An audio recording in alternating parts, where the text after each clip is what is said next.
8월 19일 월요일 새벽기도에 오신 여러분들 축복하고 환영합니다. 다 함께 사도신경으로 8월 19일 월요일 새벽기도회를 시작하겠습니다. 나는 전능하신 아버지 하나님, 천지의 창조주를 믿습니다. 나는 그의 유일하신 아들, 우리 주 예수 그리스도를 믿습니다. 그는 성령으로 잉태되어 동정녀 마리아에게서 나시고 본디오 빌라도에게 고난을 받아 십자가에 못 박혀 죽으시고 장사된 지 사흘 만에 죽은 자 가운데서 다시 살아나셨으며 하늘에 오르시어 전능하신 아버지 하나님 우편에 앉아 계시다가 거기로부터 살아있는 자와 죽은 자를 심판하러 오십니다. 나는 성령을 믿으며 거룩한 공교회와 성도의 교제와 죄를 용서받는 것과 몸의 부활과 영생을 믿습니다. 아멘. 다 함께 찬송가 324장 예수 나를 오라 하시네 함께 찬송하겠습니다.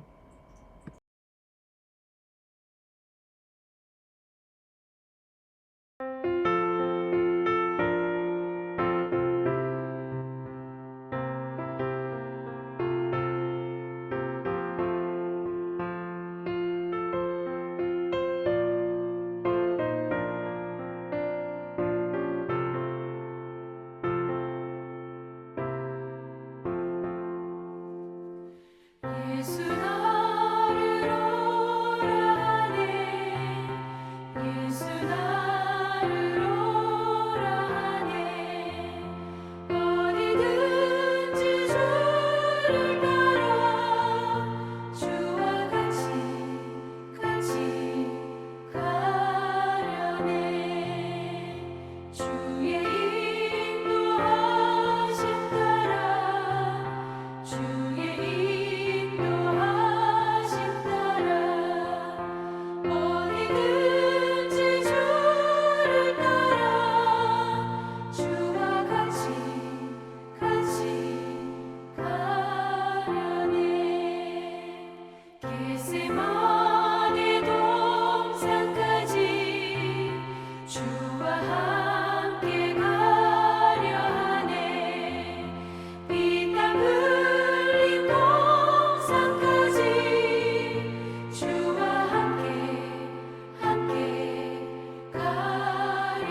시간에는 공동의 기도 제목을 위해서 함께 기도하도록 하겠습니다.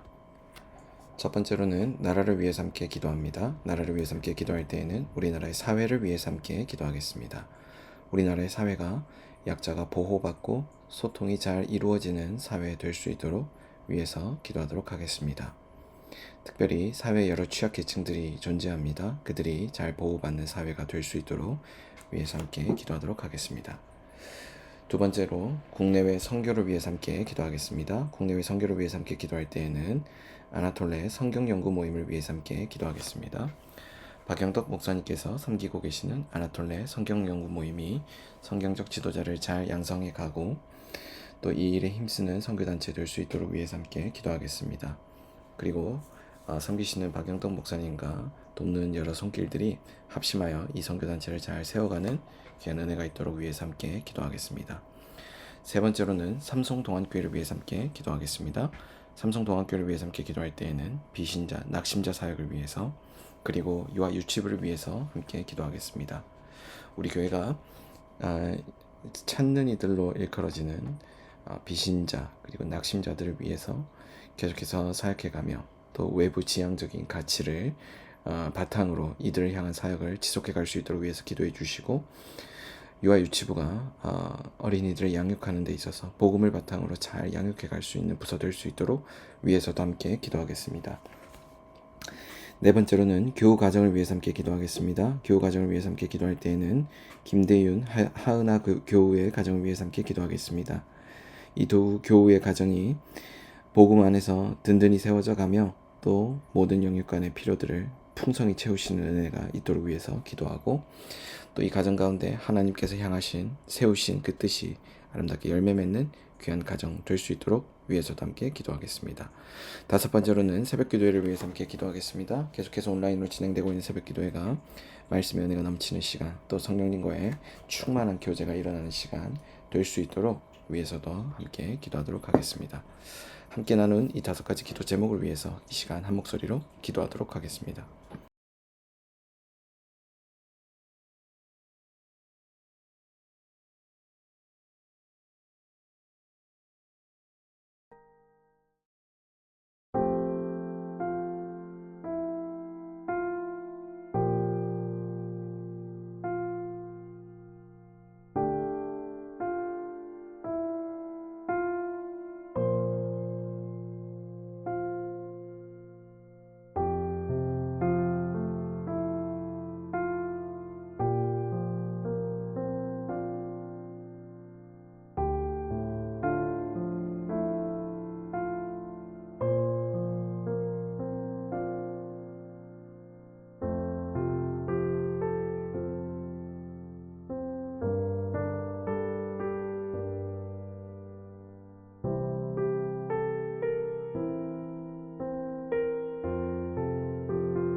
예수님 이름으로 기도합니다.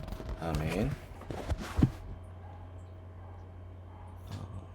오늘 하나님께서 우리 모두에게 주신 말씀은 다니엘서 5장 1에서 31절까지의 말씀입니다. 다니엘서 5장 1에서 31절까지의 말씀을 한 절씩 교독한 다음에 말씀의 은혜를 나누도록 하겠습니다.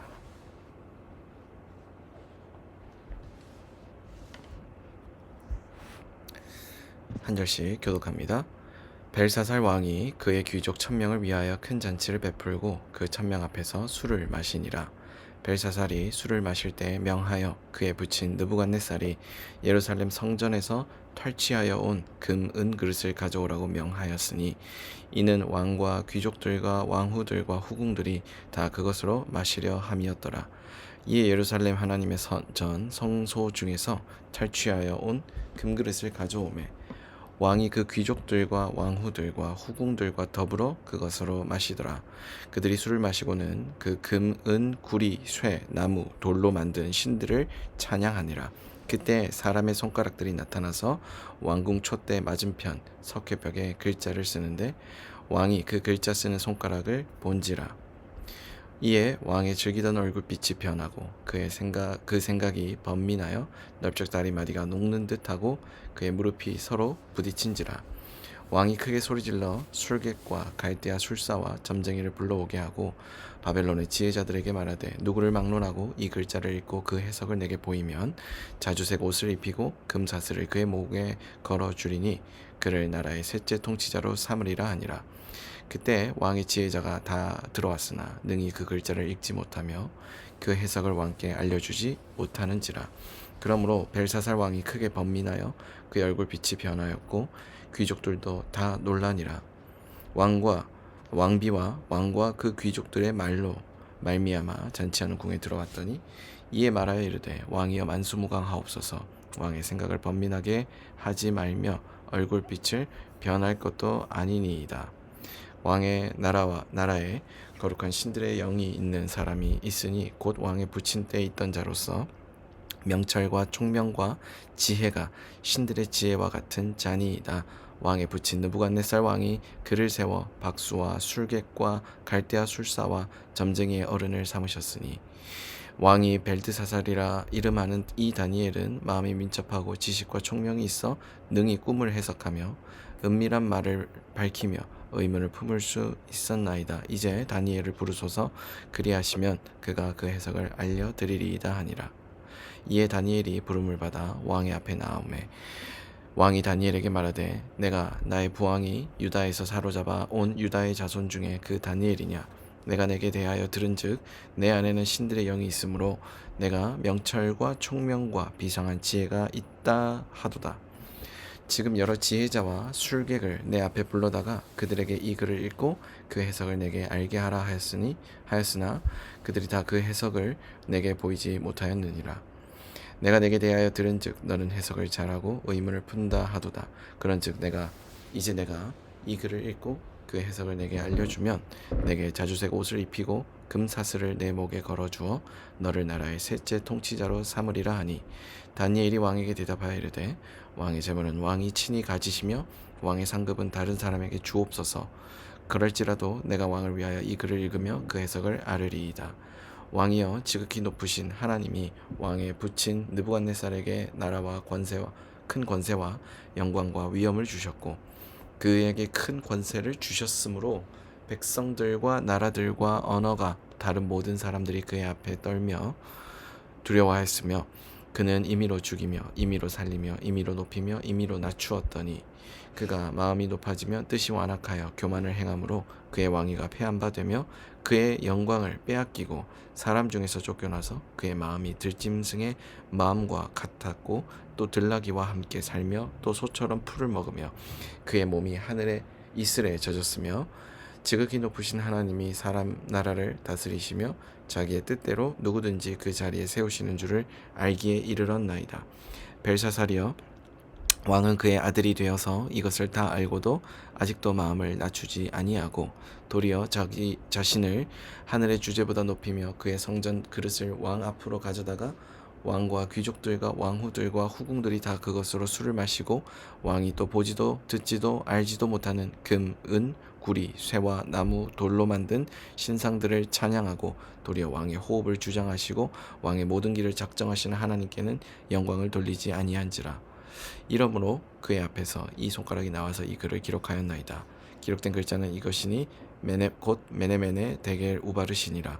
그 글을 해석하건대 메네는 하나님이 이미 왕의 나라를 시대에서 세워서 그것을 끝나게 하셨다 하며, 데겔은 왕을 저울에 달아보니 부족함이 보였다 하며, 베레스는 왕의 나라가 나뉘어서 메대와 바사 사람에게 준 바 되었다 함이니이다 하니, 이에 벨사살이 명하여 그들이 다니엘에게 자주색 옷을 입히게 하며 금 사슬을 그의 목에 걸어주고 그를 위하여 조서를 내려 나라의 셋째 통치자로 삼으니라. 그날 밤에 갈대아 왕 벨사살이 죽임을 당하였고 메대 사람 다리오가 나라를 얻었는데 그때 다리오는 62세였더라. 아멘. 우리가 함께 읽은 이 다니엘서 5장 말씀에서는 그 유명한 그 성전 벽에, 왕궁 벽에 한 손가락이 나타나서 왕에게 보여주었던 그 환상, 손가락이 나타나서 글을 적었던 환상을 다루고 있는 내용이 등장합니다. 이 다니엘서 5장에서는 그 환상 내용을 통하여서 이 하나님의 주권이 여전히 나라의 흥망성쇠와는 별개로 그것이 실효성을 가지고 있으며 여전히 하나님의 통치가 온 열방에 미치고 있다는 것을 너무나도 잘 보여주고 있습니다. 먼저 1절부터 4절까지 단락을 함께 살펴보겠습니다. 지금까지 느부갓네살 왕 때의 역사를 이야기한 다니엘은 약 30년 후 기원전 539년경에 바벨론의 마지막 왕 벨사살에 대하여 말함으로써 그 사건을 통하여 나타난 하나님의 섭리하심을 보여줍니다. 느부갓네살 왕을 계승한 벨사살은 귀인들을 왕궁으로 초청하여 잔치를 베풉니다. 그는 잔치가 진행되고 있을 때 자신의 부친 느부갓네살이 예루살렘을 정복하고 그리고 성전으로부터 탈취해온 기명들을 가지고 오라고 명하고 초청받은 사람들로 하여금 그 기명들로 술을 마시도록 하였습니다. 이것은 왕이 사람들 앞에서 자신의 위엄을 드러내기 위한 것이었는데 그들은 왕의 명대로 성전의 성물들로 술을 마시며 자신들이 숭배하는 우상들을 찬양했습니다. 그러나 그들의 행위는 하나님에 대한 모욕이었습니다. 왜냐하면 그들은 이미 느부갓네살 왕의 조서를 통하여 이스라엘의 하나님이 지극히 높으신 하나님이란 것을 알고 있었기 때문입니다. 만일 벨사살과 그의 초청받은 자들이 느부갓네살 왕이 내린 조서를 주의 깊게 들었더라면 이처럼 하나님을 모욕하는 일을 하지 않았을 것입니다. 하나님께서 이와 같은 기회를 주셨을 거라 하더라도 그 기회를 피상적으로 받거나 또는 무관심하게 받고 그것을 상실해 버린다면 하나님께서는 이 모욕하는 일 가운데 또 하나의 은혜의 방편을 그들에게 허락해 주셨을지도 모르겠지만 그러나 그들은 오히려 그것을 거부하고 하나님을 모욕하고 그로 인하여 영원히 넘어지게 되는 것이죠. 5절부터 9절까지의 내용을 보면 왕과 귀인들이 하나님을 모욕하고 있을 때 하나님은 스스로 영광의 모습을 드러내십니다. 바로 사람의 손가락이 나타나서 벽에 글을 쓰고 있었는데 왕은 이 모습을 보고 비로소 자신이 해가고 있는 일이 무엇인지 안 듯해 보여집니다. 그는 이 모습을 보고 지금까지 흥에 취해 있던 낯빛이 변하고 두려움으로 인하여 넓적다리가 녹은 듯하고 그 무릎이 서로 부딪히고 있었기 때문입니다. 왕은 바벨론의 모든 박사와 술객 그리고 점쟁이들을 불러서 글씨를 해석할 것을 명하지만 해석이 불가능하죠. 그래서 10절부터 12절의 말씀의 내용을 통해서 보면 벨사살을 붙일 아버지였던 느부갓네살에게 가장 큰 영향을 사실은 받았습니다. 그리고 또한 그 나라의 재상이었던 다니엘을 알지 못했죠. 이것은 벨사살이 결코 성군이 아니었다라는 것을 말해줍니다. 그래서 이런 모습을 통해서 이 벨사살이 스스로 그 어려움을 자초하고 있다는 것을 보여주는데 13절부터 31절까지의 이 긴 단락은 또 한편으로는 이 벨사살이라고 하는 이 왕이 결국 어떠한 선택에 따라서 결국 하나님의 그 주권을 인정하게 되느냐 그렇지 못하게 되느냐를 보여주는 하나의 단면을 그가 전형적으로 보여줍니다. 이 왕은 다니엘에게 벽에 쓰인 글을 해석해 준다면 그를 나라의 세 번째 자리 통치자로 임명해 줄 것을 약속하죠. 그러나 다니엘은 왕에게 자신은 대가를 생각하고 그 글들을 해석해 주는 것이 아님을 분명히 밝힙니다. 다니엘은 그 글들을 해석하기 전에 먼저 하나님께서 왕에게 이 글을 주신 이유를 설명합니다. 그래서 그 이유를 살펴보니 18절부터 24절까지 내용의 기록이 되어 있는데, 다니엘의 말에 의하면 벨사살이 잔치에서 성전 기명을 가져다가 술을 마신 것은 자신이 숭배하는 우상들이 이스라엘의 하나님보다 우월하다는 사실을 나타내기 위해서였다. 바로 그런 점들을 드러내는 행위들이었기 때문에 결국 그가 이러한 환상을 또 심판을 직면하게 된 것이다 라고 다니엘은 설명합니다. 그러므로 이런 벨사살의 행위가 하나님을 모욕하는 행위였다라고 결론 내게 되죠. 특별히 다니엘이 벨사살에게 한 책망의 말 가운데 우리가 주목해야 할 것은 벨사살이 하나님에 대하여 아무것도 모르기 때문에 이런 어리석은 일을 한 것이 아니라는 것입니다. 그의 부친은 느부갓네살, 그의 아버지였죠. 느부갓네살을 통하여 이스라엘의 하나님이 어떤 분이신지 그는 충분히 알고 있었을 것입니다. 특히 느부갓네살이 스스로의 힘으로 나라를 견고하게 한 것이 아니고 하나님께서 왕을 통하여 자신의 뜻을 이루기 위해 나라를 견고하게 해주셨다는 것을 알았을 것입니다. 그리고 그가 스스로 교만하여 이 하나님께서 하나님께 돌려야 할 영광을 자신에게 돌렸고 광인이 되어 7대를 들어서 들에서 이 짐승들과 함께 살았다는 것도 알고 있었을 것입니다. 그래서 느부갓네살이 하나님의 능하심을 목격할 때마다 바벨론 제국 모든 곳에 조서를 내려 하나님을 경외할 것을 말한 것도 알고 있었을 것입니다. 이 모든 것들은 바로 하나님을 벨사살이 의도적으로 모욕한 것이다. 그리고 하나님의 경고를 그가 자처한 것이다 라고 해석될 수 있는 중요한 대목입니다. 다니엘은 벨사살이 이처럼 어리석음을 범했기 때문에 하나님께서 그를 심판하시기 위해 왕궁의 벽에 글을 쓰셨다라고 말합니다. 다니엘은 벨사살에게 이와 같은 것을 말해준 후에 벽에 쓴 글을 읽고 해석합니다. 메데메데 데겔 우바르신, 유명한 말이죠. 이 글자들은 모두 무게를 재는 단위로서 메데는 메네를, 그리고 데겔은 히브리 사람의 세계를 의미하며 우라는 이 단어는 그리고라는 단어고, 그리고 바르신 이는 베레스의 복수인데 베레스는 반마네라는 뜻입니다. 그래서 다니엘은 이 글을 다음과 같이 해석합니다. 하나님이 이미 왕의 나라의 시대를 세워서 그것을 끝나게 하셨다라고 해석합니다. 그래서 이에게 지금 선포된 이 심판은 사실 취소될 수 없을 정도로 굉장히 중한 내용이었다라고 보여지는데, 오늘 하나님께서 그에게 주권적으로 역사하셨고 그 강력한 나라의 통치자가 그가 아니고 하나님이심을 분명하게 나타내 보이셨다라고 하는 점은 오늘 말씀이 시사하는 바가 바로 이곳에 있다라는 것을 동시에 보여줍니다. 하나님께서는 세상 만물의 통치자이실 뿐만 아니라 그 어떠한 패권 국가도 하나님의 통치 아래 놓여 있다는 것을 분명하게 하시죠. 그 말은 어떠한 위력도, 어떠한 왕권도, 어떠한 통치자도 하나님의 주권을 넘어설 수 있는 것들은 존재하지 않는다라는 것을 보여줍니다. 하나님의 이러한 강력한 통치가 온 세상에 미치고 있기 때문에 오늘 우리는 그분의 주권이 비록 우리 눈에 보여지는 모양으로 나타나지 않는다 할지라도 우리는 그분을 신뢰하며 나아갈 수 있어야 합니다. 하지만 우리는 그분의 주권을 때로 신뢰하지 못합니다. 왜냐하면 그분의 주권이 우리가 원하는 모양으로, 우리가 원하는 때에 원하는 방식으로 잘 나타나 보이지 않기 때문입니다. 그런데 시간이라고 하는 것을 돌이켜보면 하나님은 그 시간 역사, 하나님의 그 시간을 우리의 시간 역사 속에 적용하시면서 하나님께서 우리에게 향하신 그 뜻을, 하나님께서 우리를 향하여 나타내 보이시고자 하시는 그 뜻을 우리의 시간 속에 아주 세밀하게 틈틈이 그 하나님의 놀라운 역사를 나타내 보이시며 하나님이 여전히 시간 역사의 주인이심을 나타내 보이시죠. 곳곳마다 역사의 중요한 변곡점마다 분명 하나님은 역사하셨습니다. 뿐만 아니라 지금도 우리의 일상 속에 하나님의 역사는 나타나고 있습니다. 즉 시간이 흐르고 있다는 것 자체가 사실은 하나님의 역사가 중단됨 없이 계속해서 이어져 가고 있음을 보여주는 것인데, 오늘 우리는 우리의 시간 역사 속에서 주인공이 우리 자신이라고 생각하는 경우들이 많죠.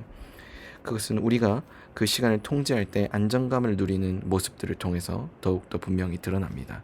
내가 원하는 방식대로 내 일이 성취될 때 우리는 그것을 크게 기뻐하고, 특별히 신앙을 가진 저와 여러분들은 그것을 하나님께서 역사하신 것이다 라고 평가합니다. 그런데 한번 생각해 보겠습니다.